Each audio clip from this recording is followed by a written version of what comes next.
वज़ीर आला BS येडियुरप्पा की ज़िंदगी में सब कुछ ठीक नहीं चल रहा है। इसी माह के 5 तारीख को हाई कोर्ट के एक डायरेक्शन के बाद उनके मुश्किलात बढ़ चुके हैं। इस सिलसिले में बात करने के लिए इस वक्त हमारे साथ मौजूद हैं येडियुरप्पा के ख़िलाफ़ मुकदमा दायर करने वाले आलम पाशा साहब। आलम पाशा साहब ने 2010 में एक ज़मीन 26 एकड़ ज़मीन जो है हुकूमत से ली थी, जिसके बाद हुकूमत ने इस ज़मीन को इनसे खारिज करके किसी और को दे दिया था, जिसके बाद इन्होंने लगातार लोकायुक्ता में अपना मुकदमा लड़ा। उसके बाद जो है आज जो है इसी माह के 5 तारीख को इन्हें कहीं ना कहीं एक राहत मिली है और येडियुरप्पा के लिए मुश्किलें खड़ी हो चुकी हैं। इस सिलसिले में बात करने के लिए आलम पाशा साहब आलम पाशा साहब आपका इस्तकबाल है। एक बड़ी कामयाबी महसूस कर रहे होंगे आप हाई कोर्ट के ऑर्डर के बाद। ये यहाँ से शुरू हुई है, अब ये ख़त्म होना क्या 1 महीना है, 2 महीने है, 6 महीने है, कौन जेल जाएंगे। अब इसमें जेल की सज़ा नहीं होगी तो मेरा जो भी एलिगेशन है प्रूव नहीं होगा। जेल होना है, जब फोर्जरी करे हैं, जब मेरा क्लेम है जो चार्जशीट पुलिस की पहले बनी है, इस ये भी तो सनद है। ये तो साहब ये जो मामला है इसका थोड़ा सा हम तह तक जाना चाहेंगे कि पहले आखिर ये मामला कहाँ शुरू हुआ था, 2010 में आपको ज़मीन क्यों और कैसे मिली थी? हाँ, 2010 में ग्लोबल इन्वेस्टर मीट जिम के नाम से चलाए गए। उसी तारीख से 21 तक का जो है कई हज़ार करोड़ रुपया, बिलियंस ऑफ डॉलर्स फॉरेन में, इसमें मैं पार्ट था और मेरा रोल भी था कि भाई फॉरेन वालों को कर्नाटक बेंगलुरु के बारे में और बोलने का भी IT सॉफ्टवेयर और ये तमाम चीज़। उसमें मेरी एक मांग रखा था, मेरी एक चीज़ रखा था, मुझे प्रेजेंटेशन करने के लिए बोले, तब इसमें 5-7 लाख रुपए में घर, जो 60, 50, 75 लाख का घर कैसे बनेगा ये प्रूव करे। जो मेरा डेमो, मेरी टेक्नोलॉजी इसराइल की थी और तमाम दूसरी कंट्रीज़ की थी, उसको पूरे लोग मान लिए। जितने लोग गए थे तकरीबन 500 से 700 आदमी इसको माना, हर आदमी पार्ट लेना चाहते थे। तो वहाँ पे ही इस गवर्नमेंट बोली कि भाई हमारे लैंड दिया जाएगा ये कास्ट में, ये क्या कास्ट? ये 1 करोड़ 85 लाख पर एकड़, 26 लाख का कोई 65 करोड़ रुपीस था, जिसका हदिया जो भी उन्होंने पूछे थे मैं अदा किया था EMD के तहत। 26 एकड़ लैंड सरकारी एक्विजिशन हुई थी। उसकी शुरुआत भी ये है, मेरी खुद की लैंड 100 एकड़ थी, यही प्रोजेक्ट बनाने के लिए मैं लिया था और सिर्फ गरीबों में तकसीम होगी ये 5 से 8 लाख के घर में।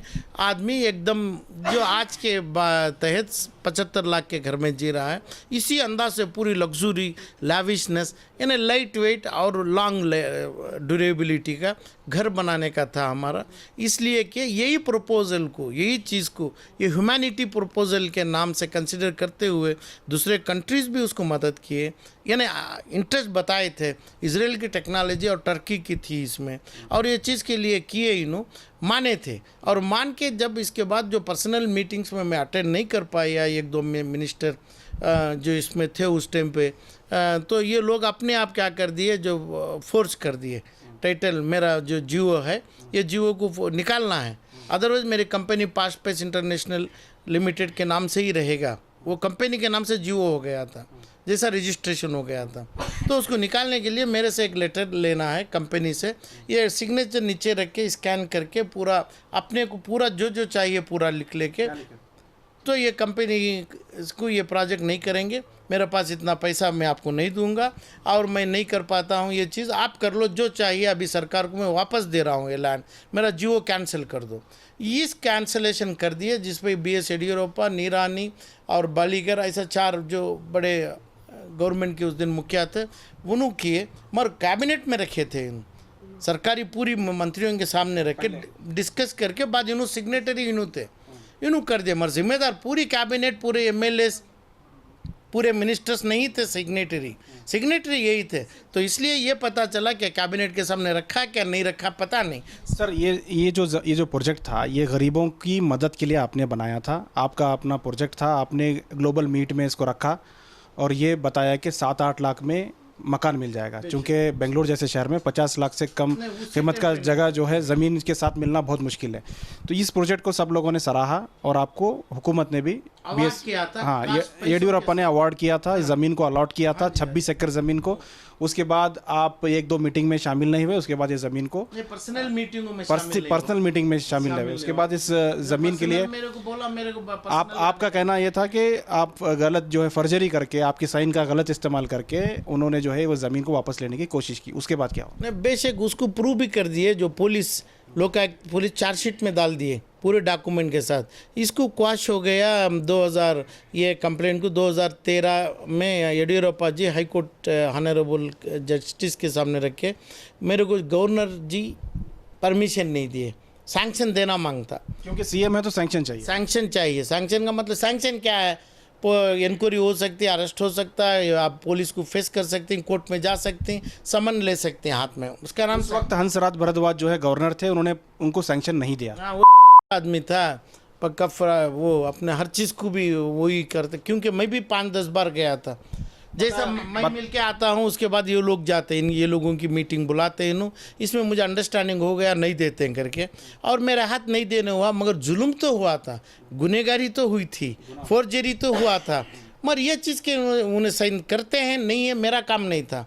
जब इसके बाद ये हाई कोर्ट के सामने रखे इसको क्वाश करे, उसके बाद फिर भी जैसा अपनी सीट छोड़ते हुए चीफ मिनिस्टर ऑफ कर्नाटका और मंत्री ऑफ कर्नाटका मुरुगेश निरानी उस टाइम पे वही कोर्ट के सामने बोला अभी ज़रूरी नहीं है देने के लिए। ये सही था ये, मगर उस टाइम पे भी इनका इन्फ्लुएंस था, कोर्टों के सामने इनका इन्फ्लुएंस था। कोर्टों के सामने कैसे इन्फ्लुएंस करते हैं कानूनी तौर से कोर्टों पे, उस टाइम पे मेरा 2014 में इसको रिजेक्ट करे।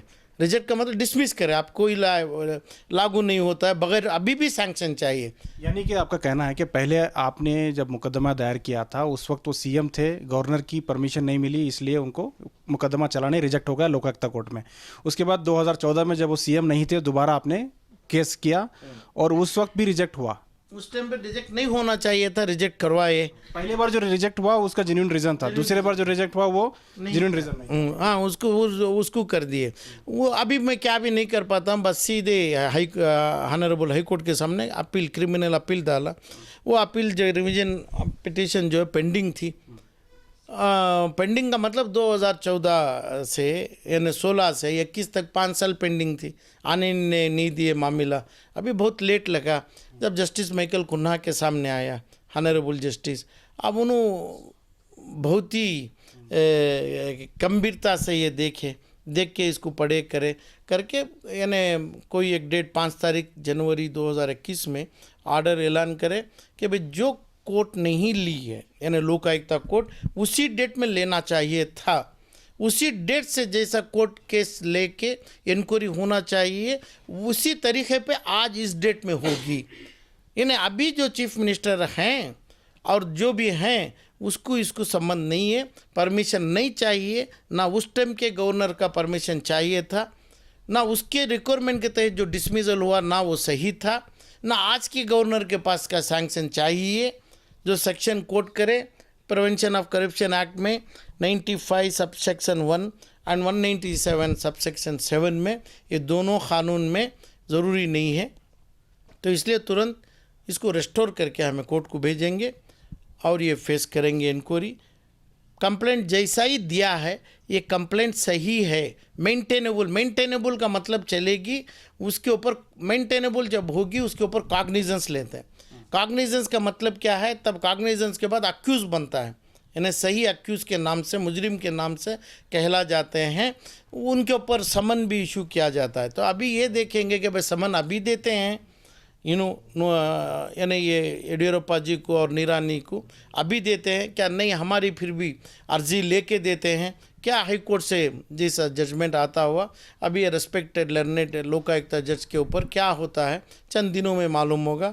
इसमें जो रिज़ल्ट मिलेगा इसमें रिज़ल्ट मुश्किलात भी होगा, तो फिर भी यही लोकायुक्त को ऑनरेबल हाई कोर्ट के सामने फिर भी रखेंगे कि भाई ये चीफ मिनिस्टर होते हुए रहते हुए सैंक्शन की ज़रूरत ना होते हुए कानूनी तौर से भी ना होते हुए ये क्या चीज़ की मुश्किलात आएगी मेरे को, ये फिर भी हम हाई कोर्ट में रख सकते हैं ये केस में। तो सर ये लोकायुक्ता में रिजेक्ट हुआ, आपने हाई कोर्ट में अर्जी दायर की और हाई कोर्ट ने फिर से डायरेक्शन दिया है कि लोकायुक्ता में ये केस चलना चाहिए, तो अब ये केस चलेगा, ये केस कंटिन्यू अब चलेगा जब तक मेरी अर्जी मेरा क्लेम नामे जमा तो जब तक चलेगी। नामे जमने का सवाल ही नहीं है, पूरा रिकॉर्ड के साथ है ये, ऐसा नहीं कि भी कर दिए, पूरा रिकॉर्ड है, पूरा फोर्जरी का रिकॉर्ड है। फोर्जरी का कोई प्रूफ है? जो आज का 5 तारीख का डेट है, लेटर 5 तारीख का है, इन्वर्ट रजिस्टर में 5 तारीख का है, तो 4 तारीख या 3 तारीख को जीओ में मिनिस्टर्स पूरे साइन कर दिए ये लेटर के बेसिस में। यही काफ़ी है, इसके अलावा दूसरा नहीं है। यानी कि आपका जो लेटर बताया गया है वो आगे के डेट का है और फैसला जो है जियो पहले निकल चुका है। हाँ, जियो बहुत पहले निकल चुका है ना, 2-4 दिन के। अब वो ये लेटर का डेट, रेफरेंस नंबर से ये पूरा उसमें डाल चुका है। ये डाल के रिकॉर्ड करके उसको रजिस्टर करके पूरे लोग मान के 4 दिन के पहले जियो निकाल के उसको ऑफिशियल गजट में पब्लिश कर दिए।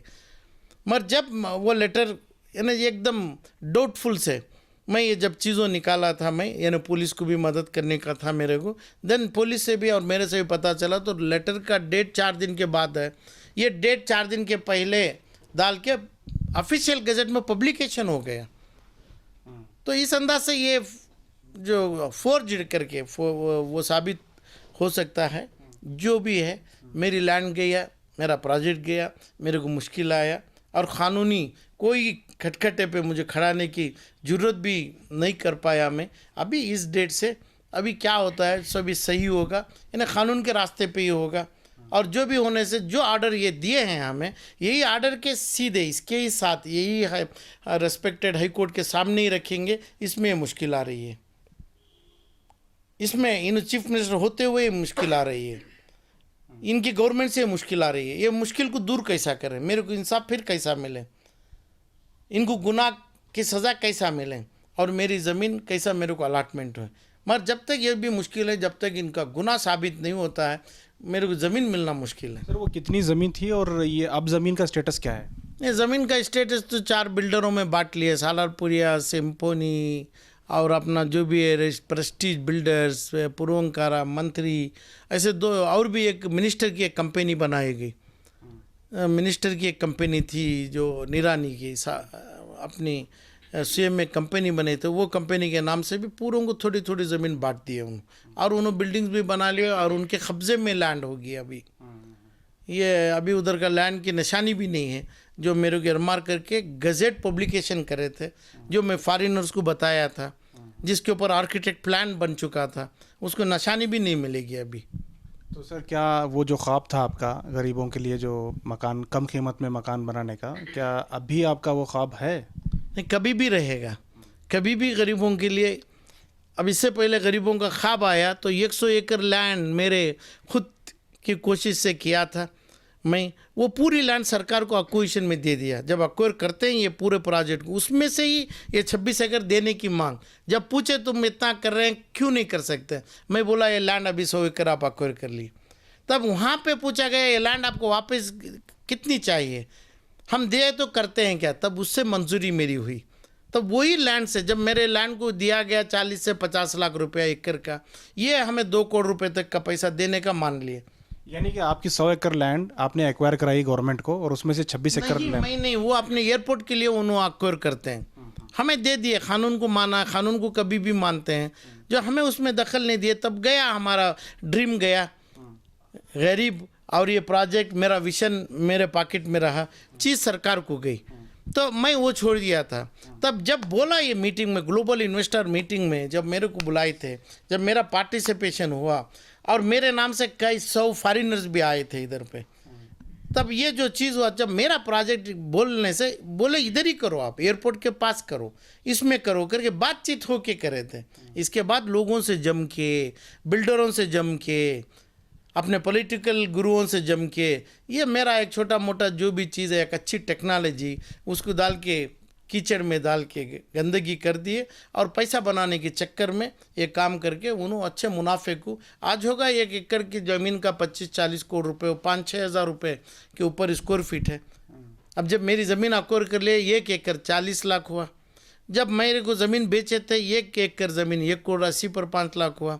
अब आज की कीमत होगी 5-6 हज़ार ना अराउंड 30 करोड़ रुपीज़ होगी।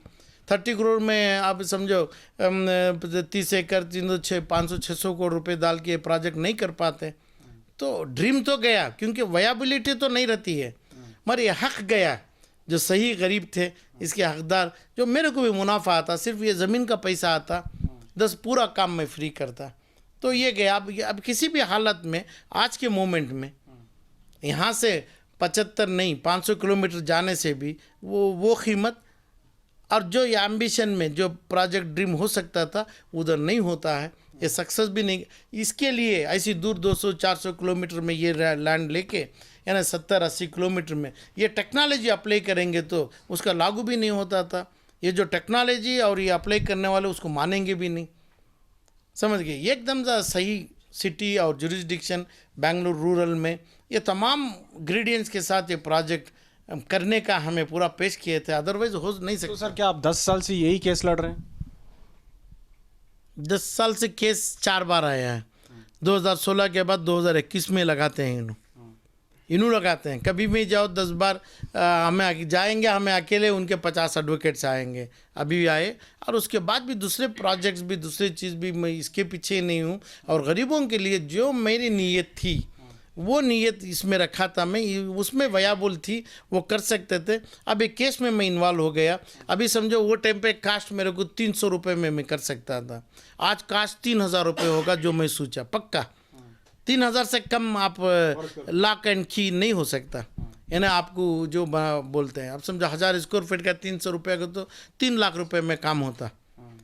अभी वो कास्ट ऑफ कंस्ट्रक्शन ही आपको 30 से 40 लाख रुपए बनता है।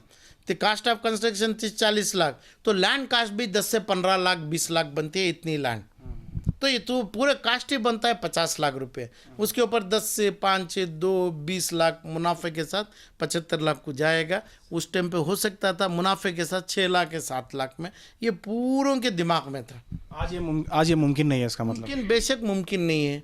और ये ग्रीडी मुमकिन ये है कि भाई जिसके पास पैसा है वही लैंड में 1-1 करोड़ में बंगला लेगा, उसमें अपार्टमेंट में, वो मुमकिन है। मगर ये मुमकिन नहीं है कि भाई 6-7 लाख को अच्छा इज़्ज़तदार आदमी यानी गरीब आदमी जो स्लम से लाएंगे उसमें बिठाएंगे, आप मेरे लायक हैं। क्योंकि आपका जो पैसा है ये पैसा ये खरीद सकता है, ये नहीं किसी का रहम नहीं है। छोटा पैसा भी एक अच्छा अपना एक dwelling lifestyle with all architectural आपको मिल सकता है करके बोलने के लिए ये लोगों का यानी ग्रीडी ख्वाहिश और बिल्डरों के साथ पैसा बनाने का और गवर्नमेंट की और ये लोगों के रॉन्ग एडवाइजर्स, ये मिसलीडिंग। तो अगला स्टेप क्या है सर?